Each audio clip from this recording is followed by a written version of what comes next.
C'était un homme qui possédait le monde sans le comprendre, tandis qu'elle était une femme qui comprenait le monde mais était terrifiée à l'idée d'y vivre. Lena Petrova n'était pas simplement timide. Elle se noyait littéralement dans un océan de bruit perpétuel.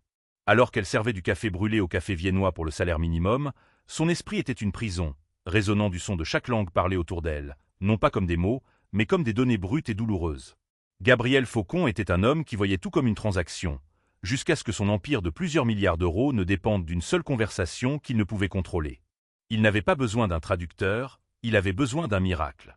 Il la trouva cachée à la vue de tous, une femme capable de réduire au silence une salle remplie d'ennemis, mais trop effrayée pour demander une augmentation. Ce n'est pas un conte de fées, c'est l'histoire de ce qui arrive lorsqu'un don inestimable est découvert par un homme qui sait comment rédiger l'étiquette de prix. L'odeur du café brûlé, du désinfectant rance et de la laine humide constituait l'essence olfactive de la vie de Lena Petrova. À 24 ans, son monde était une cage construite sur 4 pâtés de maison dans un quartier gris de Paris. Il s'étendait de son minuscule appartement au loyer modéré, avec son papier peint décollé et ses tuyaux cliquetants, jusqu'au café viennois, un établissement autrefois charmant du centre-ville, qui pourrissait lentement sous une nouvelle direction indifférente. Lena était, selon tous les critères, invisible. Elle était la fille pâle aux cheveux couleur d'épine tirés en un chignon, si serré qu'il lui en faisait pleurer les yeux. Elle était la serveuse qui ne regardait jamais personne dans les yeux, qui tressaillait lorsqu'un client élevait la voix et qui s'excusait abondamment lorsqu'on la bousculait. Son directeur, un homme perpétuellement stressé nommé Robert, connaissait à peine son nom, l'appelant « ma petite » ou « toi » avec une irritation égale. Mais la timidité de Lena n'était pas un trait de caractère, c'était un mécanisme de défense, c'était de la survie pure. Pour Lena, le monde était douloureusement, assourdissant, atrocement bruyant. Elle n'entendait pas seulement le langage, elle l'absorbait, un téléchargement psychique constant et involontaire. C'était une bizarrerie neurologique, un fil croisé dans son lobe temporal qui était là depuis son enfance. Quand les gens parlaient, elle n'entendait pas seulement les mots, elle entendait la structure. Elle ressentait la douleur d'un modificateur mal placé, l'agressivité subtile d'un choix dialectal spécifique, la paresse d'un verbe mal conjugué.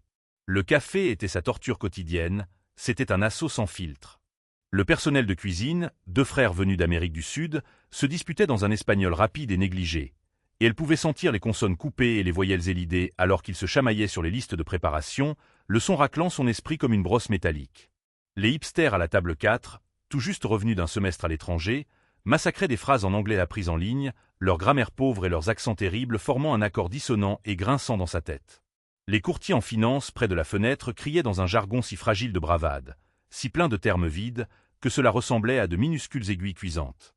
Elle était un récepteur vivant, respirant, réglé sur toutes les chaînes à la fois, sans interrupteur et avec un bouton de volume cassé.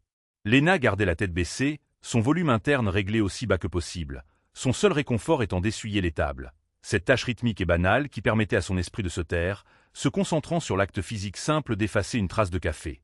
Un mardi, la pluie tombait comme un drap froid implacable sur les pavés parisiens, et le café était bondé. Le bruit était insupportable, un poids physique appuyant sur elle. Un grand groupe avait pris l'alcôve privée, un mélange de cadres allemands au regard sévère, d'investisseurs parlant un mandarin agressivement poli et d'une paire d'arabes silencieux et observateurs venant d'un état du Golfe, tous vêtus de costumes sombres et coûteux. Leur table était une zone de guerre de son superposé à enjeux élevés. Lena essayait de livrer un café crème à une table voisine lorsque l'argumentation dans l'alcôve explosa. « C'est totalement inacceptable », aboya un homme allemand, sa voix assez tranchante pour couper du verre. Il frappa du poing sur la table, et Lena tressaillit physiquement, laissant tomber une cuillère. Il continua dans sa langue natale, ses mots précis, colériques et chargés de termes techniques. Un jeune traducteur français, transpirant dans son costume bon marché, bégaya. Il dit que les spécifications ne sont pas bonnes. La négociatrice chinoise principale, une femme aux cheveux comme du verre noir, ricana. Elle répondit dans un mandarin tonal fluide, sa voix calme, mais portant une pointe indubitable de mépris. Le traducteur, devenant plus pâle, se tourna vers le Français dirigeant la délégation. Elle dit que vous ne dites pas la vérité.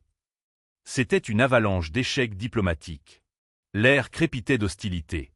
À une petite table dans le coin, buvant un café noir qu'il n'avait pas touché, était assis Gabriel Faucon.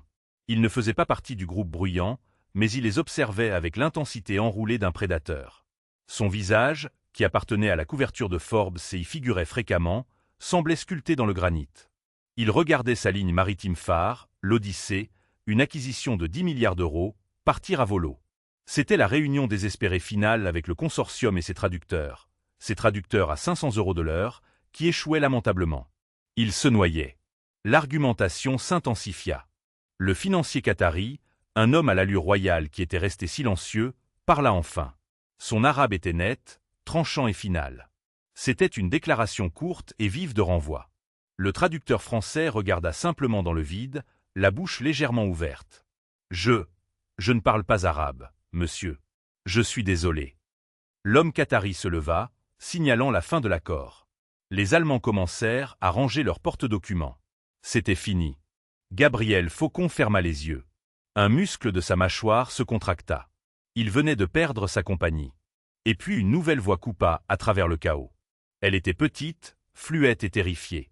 Il dit que c'est une perte de temps, dit Léna, sa voix un murmure rauque. Elle n'avait même pas levé les yeux de l'endroit où elle essuyait un renversement sur une table voisine. La salle entière devint silencieuse. L'homme qatari, à moitié levé de sa chaise, se figea. Léna tressaillit, réalisant instantanément qu'elle avait parlé à voix haute. Son visage devint d'un cramoisi violent et douloureux. Je suis désolé. J'ai entendu. Les yeux de Gabriel Faucon s'ouvrirent brusquement. Il regarda vraiment la serveuse pour la première fois. Il vit l'uniforme bon marché délavé, les mains tremblantes, la panique dans ses yeux. L'homme allemand, intrigué, pointa un doigt vers elle. Il parla en allemand, son ton un ordre dur. Qu'est-ce que la femme chinoise a dit exactement? Léna se recroquevilla, ses jointures blanches sur le chiffon de nettoyage. Elle avait l'air d'être sur le point de s'enfuir. Elle n'a pas dit que les spécifications n'étaient pas bonnes. Elle a dit. Léna hésita, traduisant le concept, pas seulement les mots. Elle a dit que les projections logistiques ne sont pas seulement insuffisantes. Elles sont une fantaisie. Structural. Et elle n'a pas dit que M. Faucon ne disait pas la vérité. Elle a dit qu'il vendait du vent. C'est une expression idiomatique. Un silence de mort absolu s'installa. La négociatrice chinoise fixa Léna, ses sourcils levés sous le choc. Elle fit un seul signe de tête lent de confirmation. L'homme qatari se rassit. Il regarda Gabriel, puis Léna.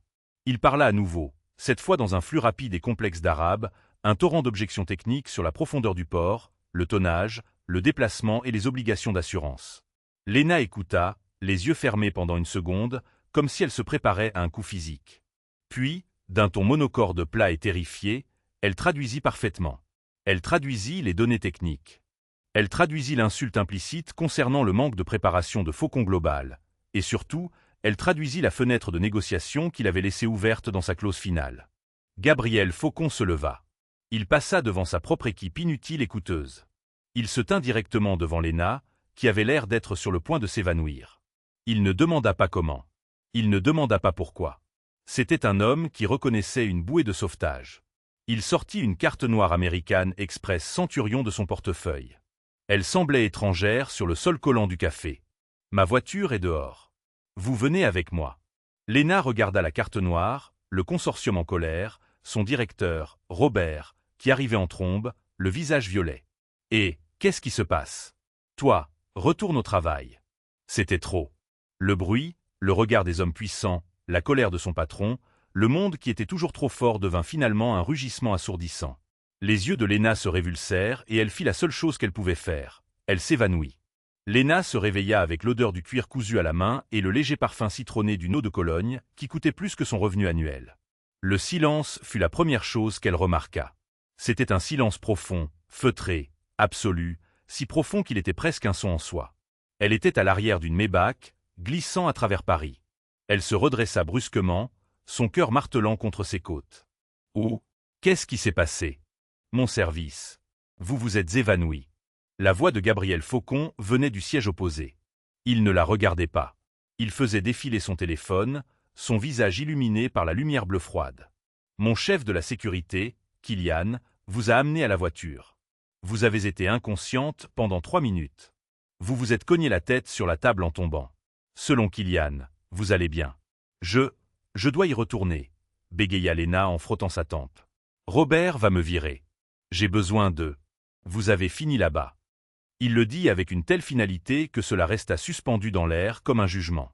Il rangea son téléphone et la regarda enfin vraiment.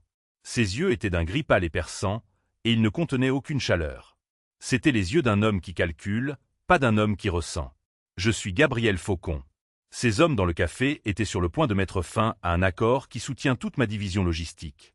Vous, pour des raisons que je ne comprends pas encore, les avez arrêtés. Vous n'avez pas sauvé l'accord. Mais vous m'avez acheté 24 heures. J'entends des choses, bégaya Léna, tirant sur l'ourlet de son tablier. Elle se sentait exposée, un insecte sous son microscope. C'est un problème, un truc neurologique. C'est juste du bruit. C'est une solution, la corrigea Gabriel, sa voix plate. J'ai une négociation finale de la dernière chance à Genève dans 2 jours. L'accord Odyssée. Il échoue à cause de la méfiance. La méfiance naît d'une mauvaise traduction. J'ai besoin de vous dans cette pièce. Léna le regarda comme s'il venait de commencer à parler en langue lui-même. Monsieur Faucon, je suis serveuse. Je ne peux pas aller à Genève. Je n'ai jamais même pris l'avion. J'ai une vie. J'ai des responsabilités. Vous avez une grand-mère, l'interrompit-il. Le sang de Léna se glaça. Quoi? Mathilde Petrova. Votre grand-mère est seule tutrice. Elle est à la clinique privée Saint-Lazare. Insuffisance cardiaque congestive de stade 4.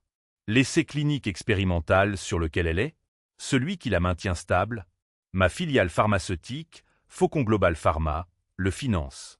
Je viens de vérifier. Léna cessa de respirer. L'air dans la voiture était trop épais. Vous avez vérifié?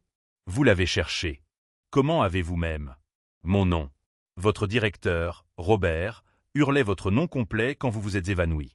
Il a fallu 4 minutes à mon équipe pour trouver chaque détail de votre vie, dit-il, non pas méchamment, mais comme une simple déclaration de fait. Je n'embauche pas de gens que je n'ai pas contrôlés, et je ne fais pas d'offres que je ne peux pas soutenir. Je vous paierai 100 000 € pour une semaine de votre temps, en liquide. 100 000 €. C'était un chiffre abstrait, une blague. Et il continua, se penchant en avant, je m'assurerai personnellement que les soins de votre grand-mère, tous, soient couverts indéfiniment. Elle sera transférée dans un établissement privé, avec les meilleurs médecins, le meilleur équipement. Elle ne manquera de rien. Ce n'était pas un chiffre abstrait. C'était la vie de Mathilde. Les factures étaient empilées sur le comptoir de sa cuisine, un monument à son échec quotidien. « Pourquoi moi » murmura-t-elle, sa voix tremblante. « Vous avez des traducteurs. Vous aviez une équipe d'entre eux. »« J'ai des idiots » claqua Gabriel, le premier éclair d'émotion réelle. « Ils traduisent des mots. Ce sont des dictionnaires. Ils entendent un mot allemand pour blague, et ils disent blague. Vous avez entendu blague, et l'avez traduit par fantaisie structurelle. Vous avez compris le contexte commercial. La négociatrice chinoise. Vendre du vent. Ce n'est pas une traduction littérale. C'est une expression idiomatique. Vous le saviez. Vous n'avez pas juste traduit, Léna. Vous avez analysé. Je ne sais pas comment, plaida-t-elle, les larmes montant aux yeux.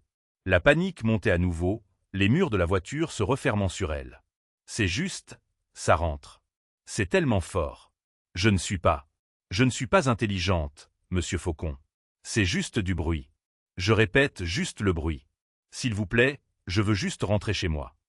Je vous offre un meilleur foyer, dit Gabriel, sa voix s'adoucissant, mais seulement légèrement. C'était un changement stratégique, pas émotionnel. Je me fiche que vous soyez un génie ou un perroquet. J'ai juste besoin du bruit. Une semaine, Léna. Vous serez dans un jet privé dans 5 heures. Vous aurez une nouvelle garde-robe. Vous aurez de la sécurité. Vous n'aurez à parler à personne d'autre qu'à moi et aux personnes dans cette pièce. Vous pourrez avoir tout le silence que vous voulez. Puis après une semaine, vous pourrez retourner, essuyer des tables. Mais votre grand-mère sera en sécurité pour toujours.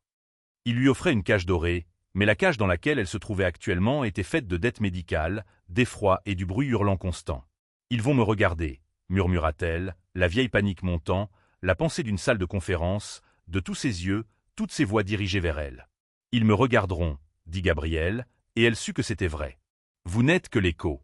Vous êtes celle qui donne du sens au bruit. » Il se pencha en avant, et pour la première fois, son masque corporatif glissa.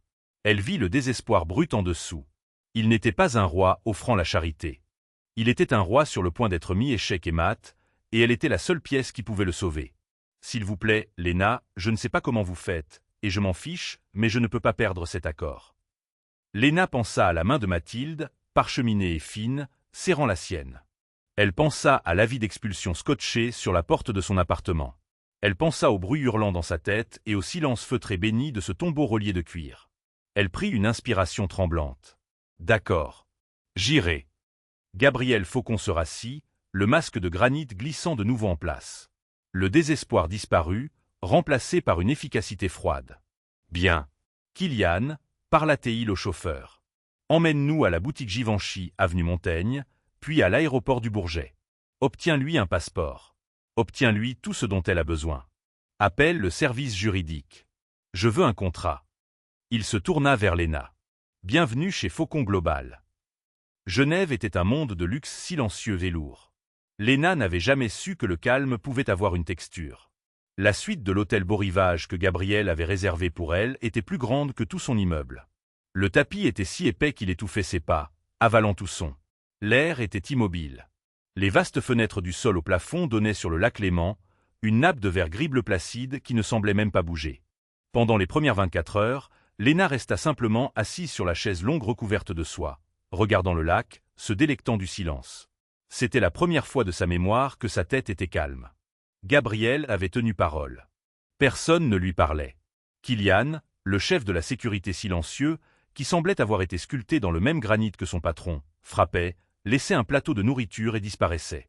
Une styliste, une femme française brusque et efficace, était venue, avait pris ses mesures dans une efficacité muette, et avait laissé derrière elle une garde-robe de noir, de marine et de gris. Des vêtements si chers qu'ils ressemblaient à une armure. Elle toucha le tissu d'une simple robe noire, et sut instinctivement qu'elle valait plus que les 3 premiers mois de soins de sa grand-mère. Mais le silence n'était que le calme avant la tempête. Le matin de la négociation, Léna se sentit malade. Le silence n'était plus réconfortant. Il était oppressant.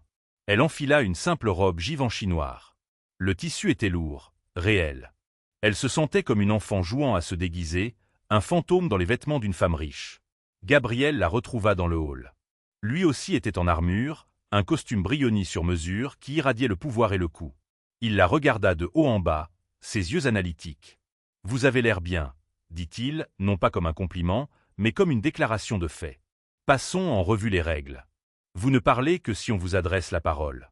Vous n'offrez pas d'opinion, d'analyse ou de pensée. Vous n'existez pas. Vous êtes un conduit.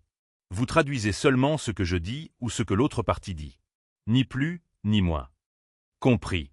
Oui, monsieur Faucon. Gabriel. Vous m'appelez Gabriel.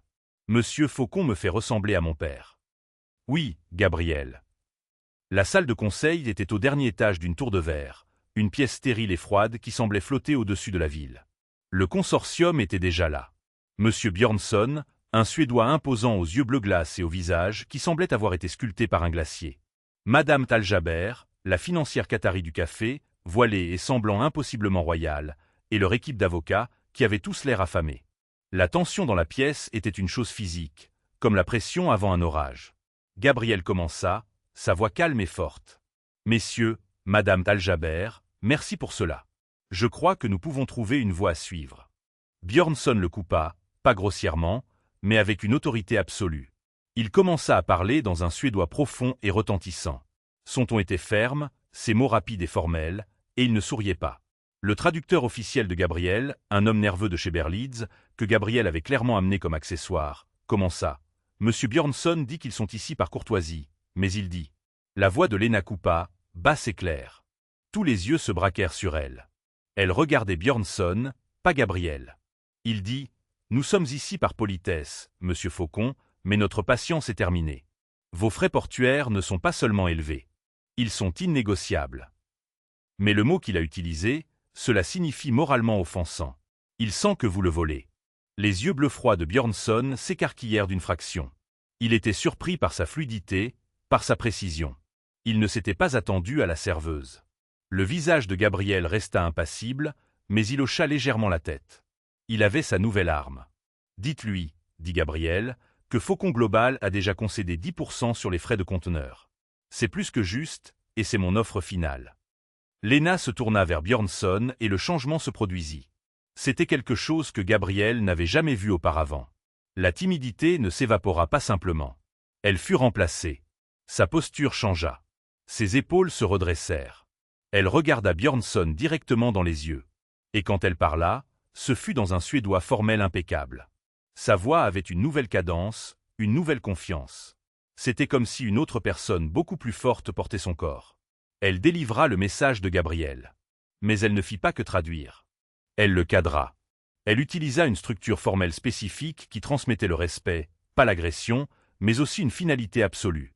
Björnsson, visiblement surpris, répondit en suédois, son ton légèrement moins hostile, légèrement plus curieux. Il fit un point complexe sur les taux d'expédition d'une entreprise rivale. Lena traduisit pour Gabriel. Il dit que 10% est une insulte quand ils ont une offre vérifiée de Belmont Logistique pour 15%, Gabriel serait dit. Victor Belmont, son principal rival. Comment pouvait-il savoir cela? Cet accord est sous clause de confidentialité, marmonna-t-il pour lui-même. Puis à Lena, dites-lui. Dites-lui que Belmont ne peut pas garantir la fenêtre de livraison. Notre ligne Odyssée est 20% plus rapide. La négociation devint un numéro de funambule. Pendant 4 heures brutales et implacables, Lena changea. Elle était un conduit comme il avait demandé, mais elle était tellement plus. Quand Madame Al-Jaber se lança dans un argumentaire arabe complexe sur le financement conforme à la charia et les structures d'assurance, Lena ne traduisit pas seulement les mots. Elle traduisit les concepts. Elle utilisa la terminologie financière française équivalente correcte, un langage de haut niveau que l'homme de Berlitz n'aurait jamais connu. Elle parlait couramment non seulement l'arabe, mais la finance. Quand Björnsson utilisa une expression idiomatique suédoise folklorique sur le fait de ne pas acheter le cochon dans le sac, Lena la traduisit à Gabriel par « Il n'est pas prêt à acheter un actif boîte noire. Il a besoin de voir l'audit interne des 6 derniers mois. Il nous accuse de cacher des dépassements de coûts de carburant. » Gabriel regardait, hypnotisé. Elle n'était pas seulement un perroquet. Elle était une analyste. Elle changeait la forme de la conversation. Quand elle parlait allemand à leurs avocats, elle était tranchante et précise. Quand elle parlait suédois, elle était formelle et ferme. Quand elle parlait arabe, elle était respectueuse et complexe. La fille timide du café, celle qui tressaillait à une voix élevée, avait disparu. À sa place se trouvait une arme linguistique, une négociatrice maître qui dirigeait maintenant tranquillement et avec une efficacité terrifiante la salle. Elle ne traduisait pas seulement, elle persuadait. Finalement, après 6 heures brutales, Madame Al-Jaber fit un petit signe de tête sec. Elle parla en arabe. Lena traduisit, un petit soupir fatigué lui échappant. Elle dit « Votre nouvelle proposition et la clarté de votre nouvel associé ont été suffisantes. Ils examineront les termes finaux. L'accord est provisoirement accepté. » La salle expira. Les avocats de Gabriel s'affaissèrent de soulagement. Alors qu'il sortait, Lena sembla rétrécir. L'armure de Givenchy disparut. Les épaules s'affaissèrent. Elle était à nouveau la serveuse, ses mains tremblantes, ses yeux baissés, le bruit de son propre succès la submergeant clairement. Gabriel attendit qu'il soit seul dans l'ascenseur, une boîte silencieuse et miroitante. « Vous avez été efficace, » dit-il. C'était la plus grande louange qu'il savait donner. « Est-ce que je peux rentrer chez moi maintenant ?» demanda Lena, sa voix un murmure. « J'ai fait ce que vous avez demandé. »« Pas encore, » dit Gabriel. « Nous avons un dîner de célébration. Les chefs du consortium, vous y assisterez. »« Mais l'accord est fait, » protesta-t-elle, la panique montant. « Je ne peux pas. Je ne suis pas. » « L'accord n'est jamais fait, » dit Gabriel, ses yeux gris se fixant sur elle. « Et vous n'avez pas seulement traduit, Lena. Vous avez persuadé. J'ai besoin de savoir comment. J'ai besoin de savoir ce que vous êtes. » Avant qu'elle ne puisse répondre, son téléphone vibra. Un texto. Il le regarda et son visage s'assombrit. « Kylian, qu'as-tu trouvé ?» Il écouta un instant, son front se plissant. « Tu es sûr ? Trouve le dossier complet. Je me fiche de ce que ça coûte. Je veux voir le rapport original de la salpêtrière. Tout. » Il raccrocha, sa mâchoire serrée. Il regarda Lena, son expression illisible, froide et évaluatrice. « Changez-vous. » Le chat botté. 20 heures. Portez la robe bleue. Lena, son sang soudainement froid à nouveau, hocha simplement la tête. Elle avait un terrible pressentiment que le prix des soins de sa grand-mère venait d'augmenter. Le chat botté était un temple de la gastronomie. Les couverts étaient en argent lourd, les verres étaient en cristal baccarat fin comme du papier, et l'air bourdonnait de la confiance tranquille de la vieille fortune. Lena, maintenant dans une robe en velours vert foncé que la styliste avait fournie, se sentait comme une contrefaçon, une impression bon marché accrochée au Louvre. Gabriel était déjà à la table, une bouteille de Romanée Conti qui coûtait plus que sa voiture respirant sur la table. À la ligne Odyssée, dit-il en levant son verre. Léna leva simplement le sien, sa main tremblant si fort qu'elle renversa presque l'eau. Gabriel, commença-t-elle, sa voix à peine audible. Nous ne pouvons pas, monsieur Faucon. Gabriel, la corrigea-t-il, sa voix ferme. Vous m'avez fait économiser 10 milliards d'euros aujourd'hui. Vous avez gagné le droit de m'appeler Gabriel. Gabriel, pourquoi suis-je ici? Je ne suis pas. Je ne fais pas partie de votre monde. Je ne suis pas comme ces gens. Vous l'êtes maintenant, dit-il simplement. Il prit une gorgée de vin. Je ne suis pas un homme qui aime les mystères, Léna. Et vous êtes le plus grand mystère que j'ai jamais rencontré. Dans cette salle de conseil aujourd'hui, vous n'étiez pas timide. Vous n'aviez pas peur. Vous étiez différente, puissante. Léna baissa les yeux vers son assiette. Elle n'avait pas mangé de la journée, mais l'idée de nourriture la rendait malade. Quand je suis dans ma propre tête, c'est juste moi. Je suis Léna et tout est trop fort. Toutes les langues, les accents, les erreurs, ils poussent contre moi. C'est une douleur physique. C'est comme 1000 radios jouant à la fois, et je ne peux pas trouver l'interrupteur. Alors, je reste silencieuse. Je me fais petite. C'est la seule façon de rendre le bruit supportable. Elle marqua une pause, luttant pour trouver les mots. Mais quand je parle, quand je dois parler, c'est différent. C'est comme si le langage prenait le dessus. La timidité est à moi. La fluidité est à eux. Quand je parle allemand, je me sens précise. Quand je parle suédois, je me sens ferme. Ce n'est pas moi qui parle. C'est le langage. Je le laisse juste m'utiliser. Et pour 7 minutes, aussi longtemps que je parle, le bruit dans ma tête s'arrête. C'est juste un canal clair. Gabriel la fixait, fasciné. Il avait vu des actifs, des armes et des outils. Il n'avait jamais rien vu de tel. Il voyait la vulnérabilité profonde et écrasante de son aveu. Elle n'était pas un requin. Elle était un poisson rare et magnifique, et la pression des grands fonds de sa propre capacité la tuait.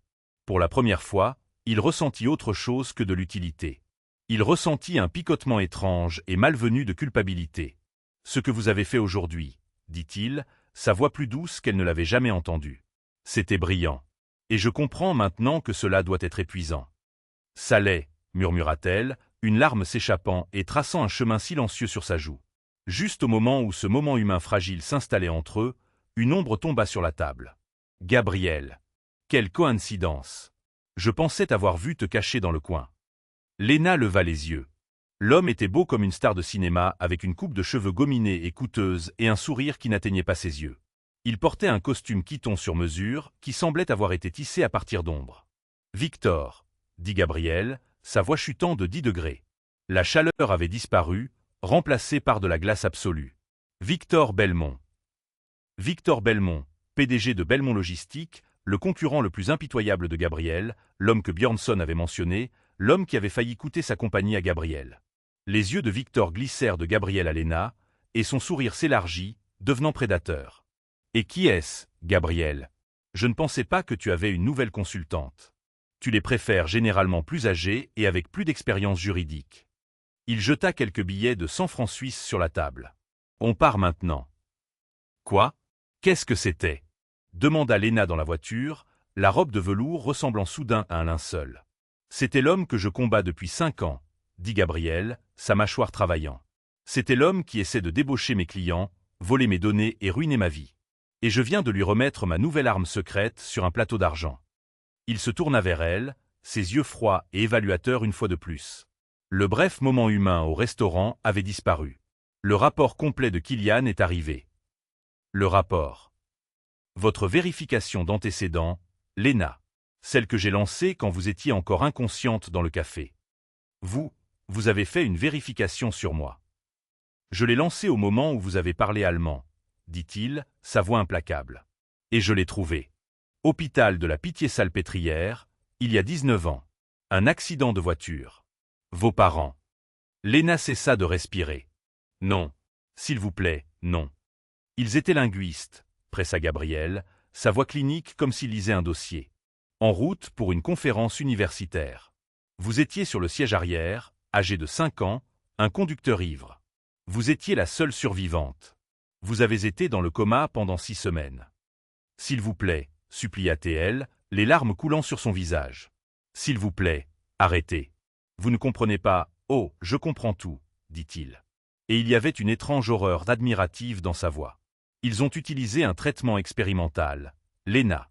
Une thérapie par impulsion électromagnétique pour stimuler les centres du langage de votre cerveau. C'était une étude marginale. Vos parents vous y avaient inscrite avant leur mort. C'était l'œuvre de leur vie. Les dossiers sont scellés, mais le rapport d'admission est clair. Sujet A. Petrova. Vous êtes entré dans ce coma comme une enfant de 5 ans normale. Vous vous êtes réveillé comme ça. Il la fixa, non pas avec pitié, mais comme si elle était une pièce de technologie extraterrestre. Ce n'est pas un don. Ce n'est pas une bizarrerie.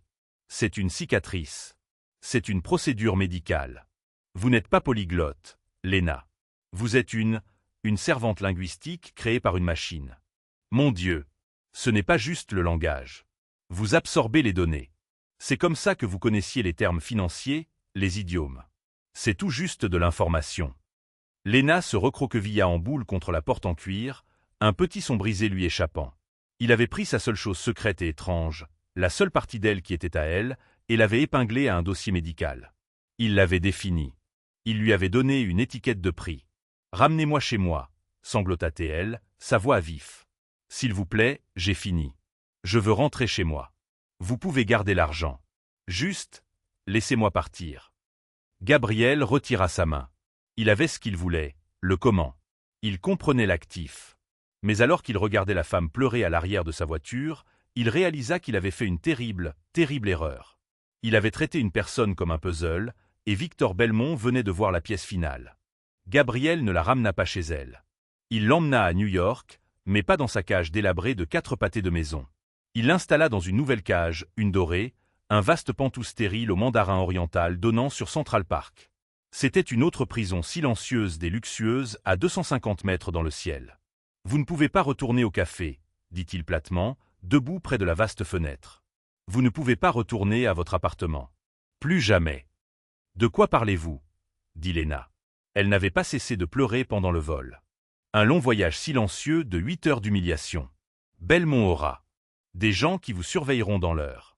Il sait que vous êtes précieuse. Il a vu ce que vous avez fait à Genève. Il vous a vu dans ce restaurant. Vous n'êtes pas en sécurité. En sécurité ? Ou en sécurité de lui ? Riposta Lena, une nouvelle colère fragile dans sa voix. La révélation sur son passé ne l'avait pas seulement brisé. Elle l'avait changé. La timidité était toujours là. Mais en dessous, quelque chose de dur et de froid se formait. Vous vous fichez que je sois en sécurité, Gabriel. Vous vous souciez qu'il ne m'obtienne pas. Vous vous souciez qu'il n'obtienne pas votre nouvelle machine. C'est la même chose, claqua-t-il. Et oui, je protège mon actif. J'ai déjà déplacé votre grand-mère. Elle est dans un établissement privé de Faucon Global dans le Connecticut. Les meilleurs soins, indétectables. Elle est en sécurité. Le visage de Lena devint blanc. Les larmes s'arrêtèrent, gelées. Vous l'avez déplacée. Vous avez déplacé une femme mourante sans ma permission. J'ai protégé mon levier, dit-il. Et à la seconde où le mot froid et honnête quitta sa bouche, il le regretta. L'actif, répéta Lena, sa voix morte. Le levier. C'est ce que je suis, Lena. C'est compliqué. Vous êtes une personne, mais cette capacité est une ressource d'entreprise. Je dois la protéger. Non, ce n'est pas compliqué. Elle marcha vers la vaste fenêtre, regardant la ville en bas. Les taxis ressemblaient à de minuscules insectes jaunes. Vous m'avez acheté. Vous avez trouvé le reçu de la salpêtrière, et maintenant vous m'avez enfermé dans une réserve jusqu'à ce que vous ayez besoin de m'utiliser à nouveau. Il ne pouvait pas le nier. Il avait demandé à son équipe juridique de rédiger un contrat, un accord d'exclusivité de 5 ans. Il garantissait les soins de Mathilde à vie, un salaire à 7 chiffres et une sécurité totale 24H, 24 et 7J, 7. En retour, Lena Petrova et sa capacité unique d'absorption de données linguistiques appartenaient exclusivement à Faucon Global. Il laissa le contrat relié de cuir épais sur la table en acajou. Signez-le, Lena. C'est la seule façon pour moi de vous protéger. C'est la seule façon pour moi de nous protéger. Pendant une semaine, Lena vécut dans le ciel. Elle ne signa pas le contrat. Elle commanda le service d'étage, regarda la ville silencieuse et indifférente bouger en dessous d'elle, et attendit. Le vieux bruit dans sa tête était de retour, mais il était différent maintenant. Il était mélangé à la voix de Gabriel, froide et clinique, actif, cicatrices, machines, leviers. Le calme n'était brisé que par Killian, le chef de la sécurité. Il était la seule personne qui entrait dans la suite, un homme grand et stoïque qui ne parlait jamais, posant juste sa nourriture et l'observant avec un regard neutre. Un après-midi, il lui apporta le déjeuner. Alors qu'il partait, Lena dit, sa voix calme, « Vous êtes de Galway, n'est-ce pas ?» Killian, qu'elle avait supposé être américain, s'arrêta net. Il se retourna et un sourire lent et choqué se répandit sur son visage. « Oui. Comment diable avez-vous su cela? Mon accent a disparu depuis 20 ans. » « Ce n'est pas le cas, » dit Lena. « Vous laissez toujours tomber le « G » sur vos participes et vous prononcez « film » avec 2 syllabes. C'est là. Si vous écoutez. C'était la première connexion humaine qu'elle avait eue depuis des semaines. « Ce n'est pas un mauvais homme, vous savez, » dit Killian, sa voix un doux grondement chantant, l'accent irlandais soudain plus prononcé. « Le patron, je veux dire.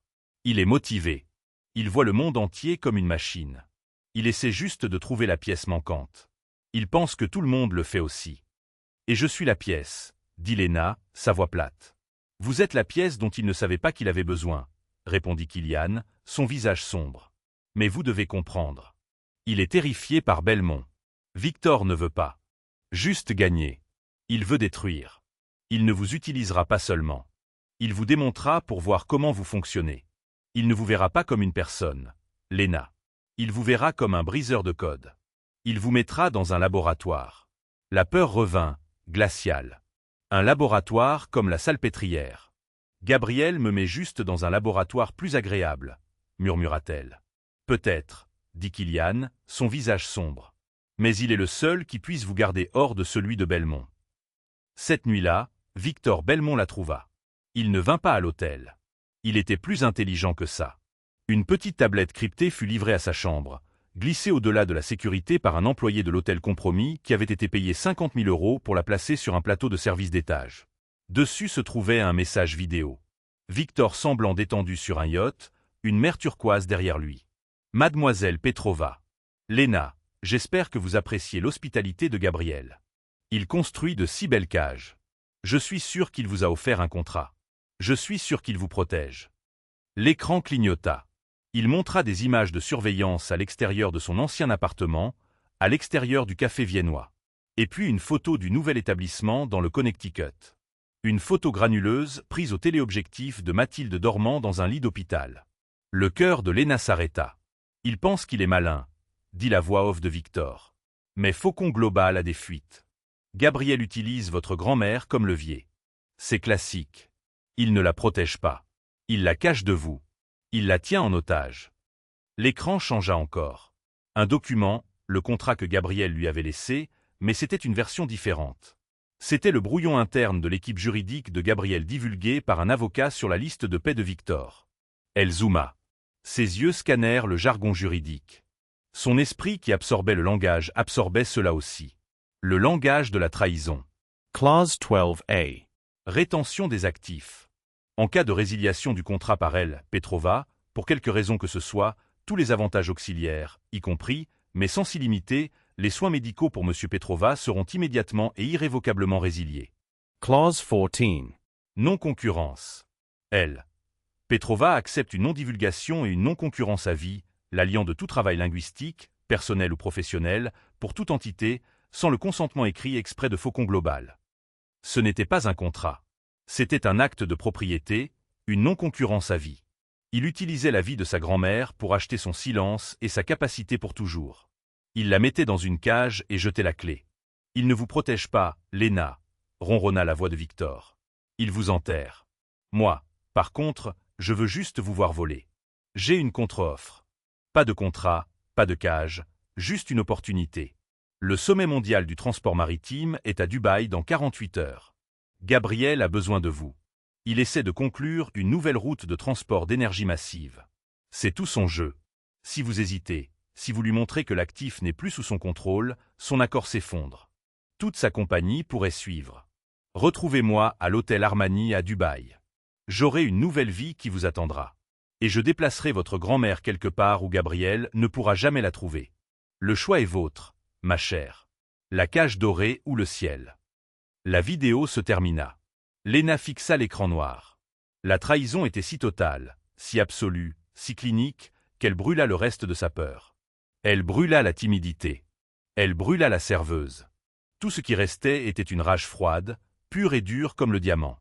Elle marcha vers la table et d'une main ferme, signa le contrat de Gabriel. Elle appela sa ligne privée. « Je l'ai signé », dit-elle, sa voix plate et froide. « Je suis prête pour Dubaï.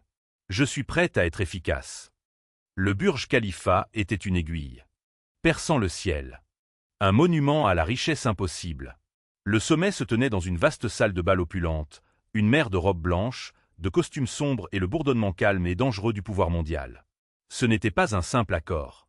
C'était l'avenir du transport de l'énergie pour les 50 prochaines années. Des consortiums russes, japonais, émiriens et brésiliens étaient tous à la table, se tournant tous autour, tous prêts à se nourrir. Gabriel était tendu. C'était le plus grand pari de sa carrière. L'accord Odyssée n'était que l'apéritif. C'était le plat principal. « Ça va » demanda-t-il.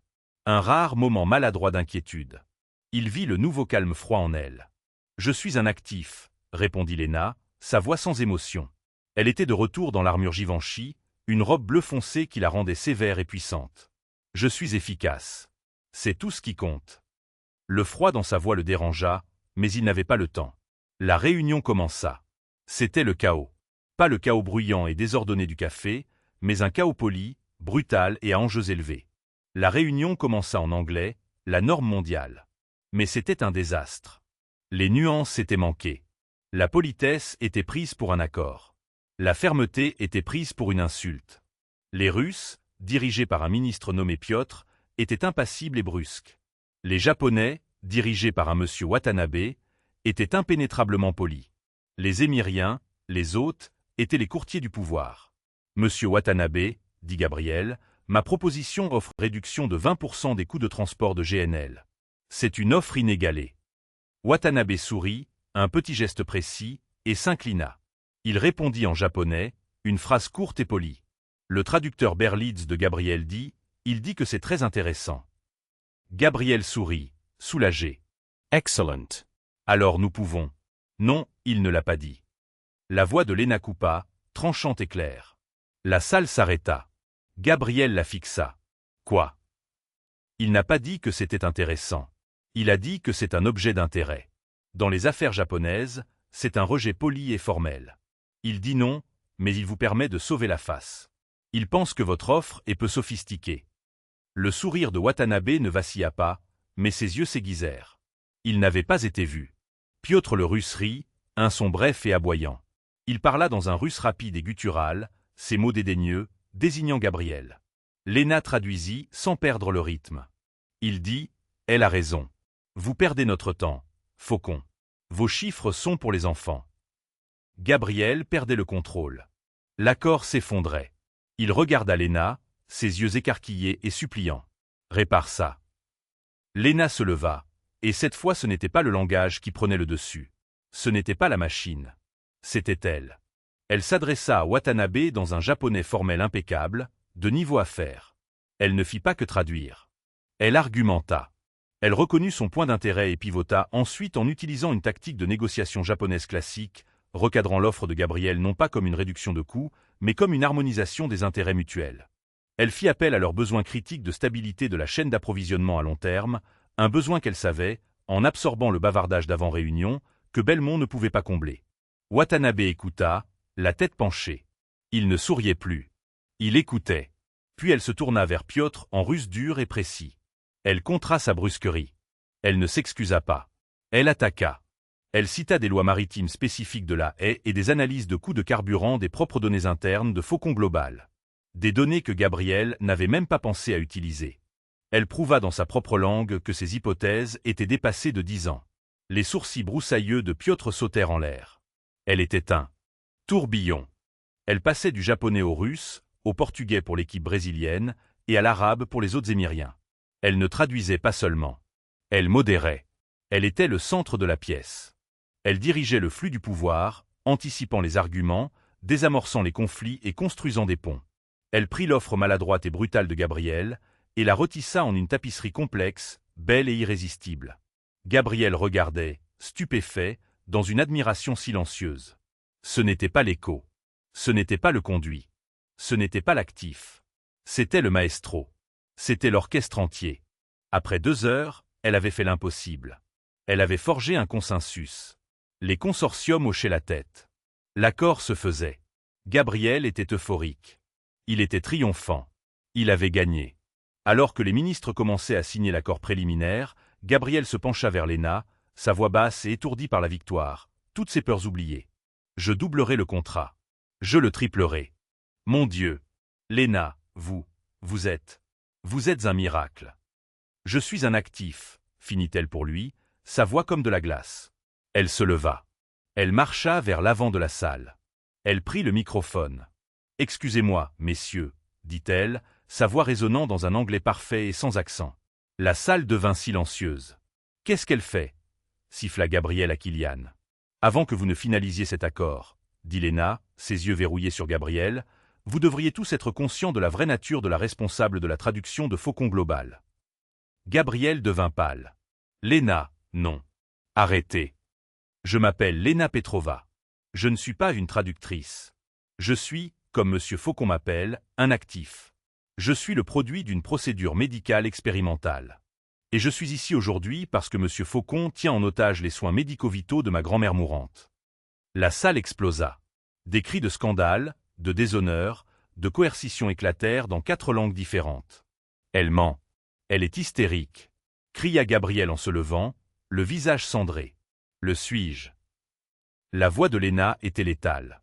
Elle cliqua sur un bouton de l'ordinateur portable connecté au projecteur principal. L'image de l'accord signé fut remplacée. Sur l'écran massif, pour que tous puissent voir, se trouvait le contrat interne. Sa signature en bas. Elle utilisa le pointeur laser. Clause 12A. En cas de résiliation, tous les avantages auxiliaires, y compris les soins médicaux pour M. Petrova, seront immédiatement et irrévocablement résiliés. Et ma clause préférée, la non-concurrence à vie.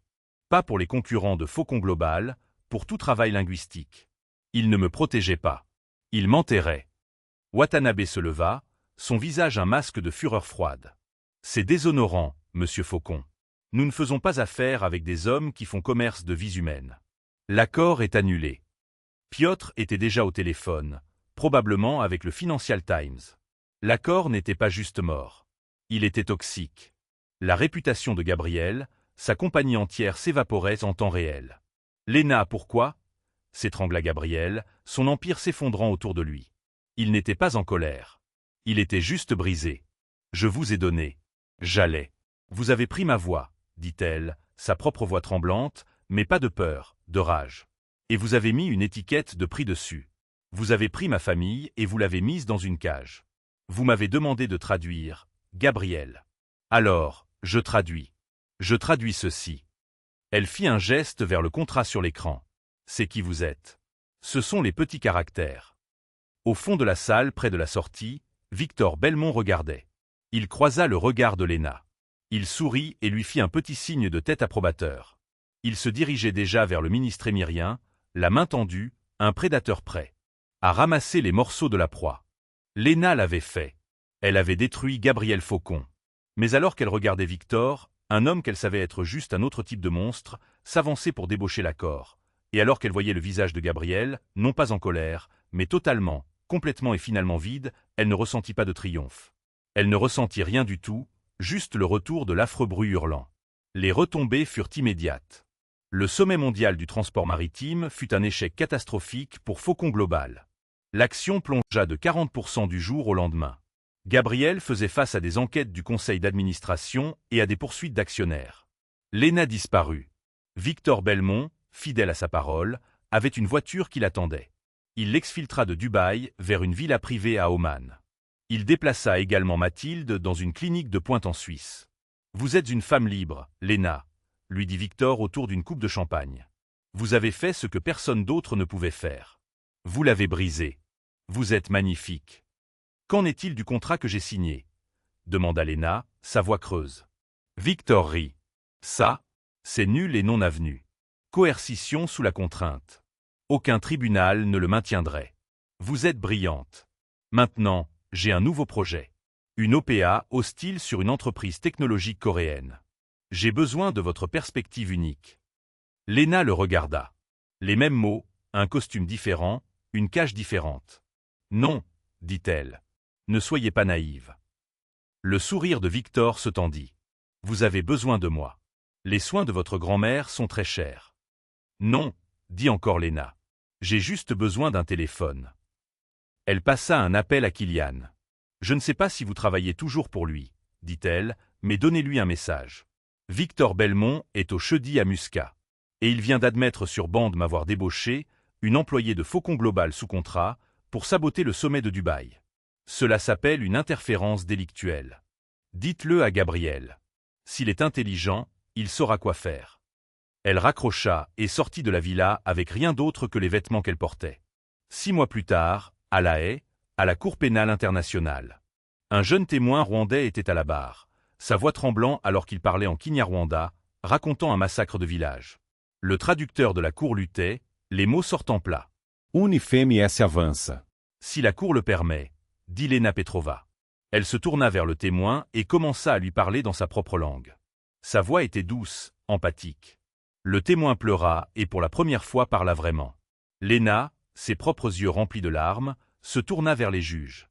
Elle ne traduisait pas seulement ses mots, mais son âme. La cour était silencieuse, bouleversée. Elle avait trouvé son but, dirigeant une fondation pro bono, fournissant un soutien linguistique aux victimes. Elle vivait toujours avec le bruit, mais il ne faisait plus mal. Ce soir-là, un paquet arriva à son petit appartement. À l'intérieur se trouvait un vieux dictionnaire de langue basque épuisé. Glissé à l'intérieur se trouvait une note manuscrite. Lena, Victor a Transige. La plainte pour interférence a suffi. L'action se redresse. J'ai passé les 6 derniers mois à démanteler ce contrat. J'ai aussi liquidé les dossiers de la salpêtrière. Ils sont partis. Personne ne regardera plus jamais ce rapport. Les soins de votre grand-mère sont dotés. C'est d'un trust anonyme. Il n'y a pas de conditions. Je suis désolé de vous avoir vu comme une clé alors que vous étiez la porte. J'apprends une nouvelle langue. C'est la plus difficile que j'ai jamais tentée. Je ne suis pas très bon, mais je m'entraîne. À vous, Gabriel. Léna courut ses doigts sur le dictionnaire. Elle l'ouvrit à une page au hasard. Les mots étaient étrangers, bizarres. Elle en prononça un. C'était juste un mot. Il ne faisait aucun bruit. Pour la première fois de sa vie, Léna Petrova sourit. Elle avait une nouvelle langue à apprendre, et elle le ferait à la dure. Un mot à la fois. C'était l'histoire de Léna Petrova. Mais la vraie question est, qui était le vrai méchant? Était-ce Gabriel Faucon, l'homme qui voyait une personne et mettait une étiquette de prix sur elle? Ou Victor Belmont, qui offrait une fausse liberté pour obtenir la même chose? Le don de Léna était une malédiction jusqu'à ce qu'elle apprenne à le posséder. Elle a dû détruire 2 des hommes les plus puissants du monde juste pour être libre. Qu'en pensez-vous? Sa vengeance à Dubaï était-elle justifiée ou est-elle allée trop loin? Laissez-moi connaître vos pensées. Cette histoire a demandé beaucoup de travail à assembler. Alors, si vous avez ressenti ce rebondissement, si vous avez ressenti la lutte de Léna, s'il vous plaît, aimez ce contenu. Cela aide vraiment. Et si vous voulez plus d'histoire de la vie réelle avec un drame qui semble arraché au gros titre, assurez-vous de suivre pour ne pas manquer l'histoire que nous avons pour vous la semaine prochaine. Merci d'avoir écouté.